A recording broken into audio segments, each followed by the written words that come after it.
வணக்கம் உறவுகளை. இப்ப நம்ம எங்க இருக்கோம்னு பாத்தீங்கன்னா திருவாரூர் மாவட்டம் வரதராஜன்பேட்டை வலங்கைமான் பாடையட்டி ஸ்ரீ மகா மாரியம்மன் கோவில்ல நாளைக்கு தமிழகத்திலேயே மிகவும் சிறப்பு மிக்க வினோதமான ஒரு புகழ்பெற்ற ஒரு திருவிழா பாடை காவடி திருவிழா. அந்த பாடை காவடி என்பது என்னன்னு கேட்டீங்கன்னா, ஒருவர் இறந்த பிறகு என்ன சடங்குகள் எல்லாம் செய்து அந்த பாடை நம்ம எடுப்போமோ அதே போல நாளைக்கு அந்த சடங்குகள் எல்லாம் செய்து அந்த பாடை காவடி திருவிழாவை அந்த ஆலயத்துக்கு எடுத்துக்கிட்டு போற இடம். இந்த இடம் என்னன்னு பாக்குறீங்களா?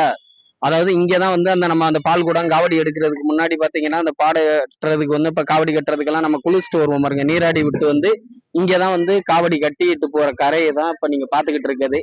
அதே போல மேல பாக்குறது என்னன்னு கேட்டீங்கன்னா, காவடிகள் எல்லாம் ரெடி பண்றாங்க. அவங்க எல்லாம் இன்னைக்கு நைட்டு 7 மணில இருந்தே அந்த காவடி எல்லாம் எடுக்க ஆரம்பிச்சிருவாங்களாம். இது ஒவ்வொரு இடத்துலயும் அந்த காவடி கட்டுறதுக்கான அந்த சடங்குகள் எல்லாம் செய்வாங்க பாத்தீங்களா, அதுதான் ஒவ்வொரு இடமா அந்த டென்ட் கொட்டாய் மாதிரி போட்டு வச்சிருக்காங்க. இங்க இருந்துதான் அந்த காவடி எடுத்துட்டு போவாங்க. அதாவது ஆயிரக்கணக்கான லட்சக்கணக்கான காவடிகள் கூட வருங்கிறது எதிர்பார்ப்பு இங்க உள்ள மக்கள். அதே போல ரொம்ப வினோதமான ஒரு பிரசித்தி பெற்ற ஆலயம். வேண்டுவோருக்கு வேண்டு வரங்களை கொடுப்பதால் தான் இந்த திருவிழா ரொம்ப வினோதமான திருவிழாவாக இந்த பகுதியில நடக்குது வருஷம் தோறும். அதுலயும் என்னன்னு கேட்டீங்கன்னா, முத்து பல்லாக்கு அது போன்று காவடிகள்லயுமே விதவிதமான காவடிகள். அதாவது எப்படியெல்லாம் நேர்த்திக்கடனா நீங்க வேண்டி இருக்காங்களோ அதுக்கு ஏத்த மாதிரி அந்த காவடிகளை எடுத்துட்டு போவாங்கிறது ஐதீகம் உறவுகளை. அந்த காவடி கட்டி எடுத்துட்டு போற இடம் தான் அந்த கரை ஓரத்துல இருக்குது. அதே போல இப்ப நம்ம மேல போய் அந்த காவடிகள் கட்டுறாங்க பாத்தீங்களா, அதையும் உறவுகள் உங்களுக்கு காட்டுறோம்.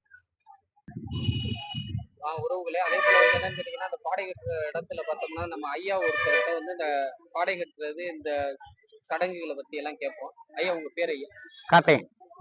இந்த பாடை கட்டுற இந்த இதெல்லாம் பத்தி உறவுகளுக்கு சொல்லுங்க ஐயா. பாடை வாங்கிட்டு வரணும், இல்லைன்னா சொந்தமா கொண்டாந்து கட்டுவாங்க. கட்டி கொண்டாந்து அவளுகள்ல கட்டிக்க துணி எல்லாம் வாங்கிட்டு இங்க வச்சு நாங்க எல்லாம் சோடித்து கொடுத்து அவங்களுக்கு வாய் கட்டி கை கட்டி எல்லாம் கட்டி அதுக்கப்புறம் சோடித்து கொடுத்து நாங்க பாடையில வச்சு சோடித்து கொடுத்து அவங்களை ஏற்றிக்கிட்டு அதுக்கப்புறம் தூக்கிட்டு அனுப்புவோம். இங்க 2 விதமான பாடை காவடியை எடுப்பாங்கிறாங்க. எப்படி? பல்லாக்கு, அடுத்து பாடை காவடி தொட்டில் தான். தொட்டில் தொட்டில் கட்டி தொட்டில் பிள்ளைங்களுக்கு வேண்டிக்கிட்டு வர்றவங்க தொட்டில் கட்டி தொட்டியோட அனுப்பிடுவாங்க. அந்த தொட்டில நாங்க போட்டு தொட்டியெல்லாம் கட்டி விட்டு நாங்க தூக்கி விட்டு அனுப்புவோம். இது நேர்த்திக்கடனாவே ஆமா, வருஷம் முற்றிலும் திருவிழாவுக்கு மட்டும் நாங்க வருவோம். மற்றபடி கோயில்ல உள்ளவங்க செய்வாங்க.